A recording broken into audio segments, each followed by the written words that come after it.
The commander of 16 Air Assault Brigade says he believes the momentum of the insurgency in Afghanistan has shifted during Operation Herrick 13 and that it's increasingly fractured and demoralised. But Brigadier James Chiswell has warned it could take as much as a year to see if that change is temporary or long-lasting. Meanwhile, the Chief of Staff of the Afghan National Army has told British Forces News his troops will be ready for handover by the end of 2014. Both men have been talking to our reporter James Hurst.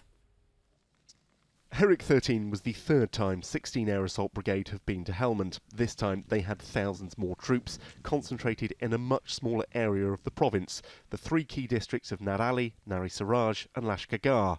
That, combined with bigger Afghan National forces, means there has been a change for the better in the last 6 months, a fractured insurgency, according to the man who is just home from commanding Task Force Helmand, but he has a note of caution. We're just on the cusp of another hot summer ahead, and there'll be a lot of hard work to be done. And I would suggest actually that the full impact of what we may or may not have been achieved over this last winter we'll only be able to draw conclusions on that probably this time next year.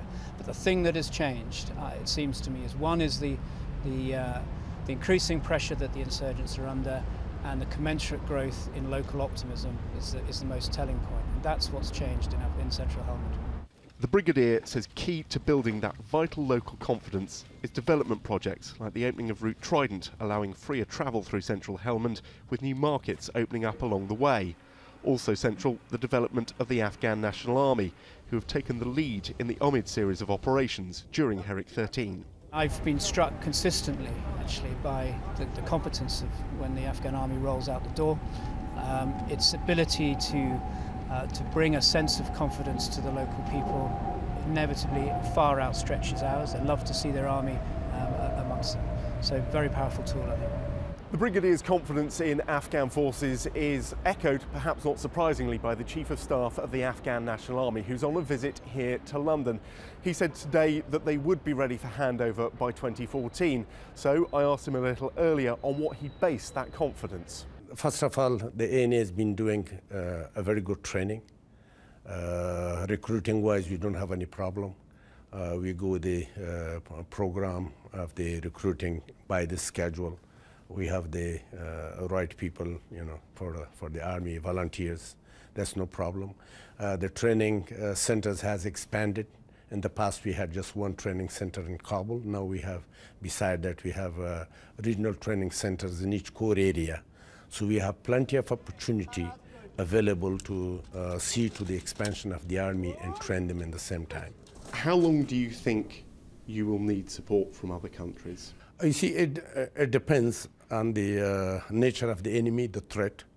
If we succeed in all the other efforts, which goes parallel with the military combat issues, like, for example, transition and the reconciliation, the reintegration, which is also very important.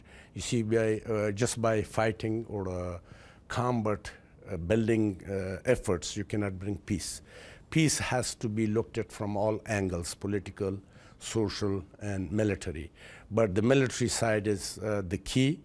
The stronger you are, the better the enemy will accept the negotiation terms, The question is, we have to have stability and peace in Afghanistan. Once you have stability and peace, then you don't need the troops.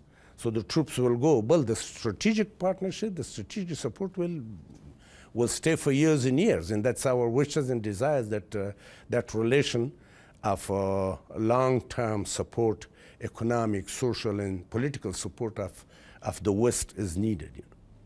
Lieutenant General Sher Mohammad Karimi talking to James Hurst.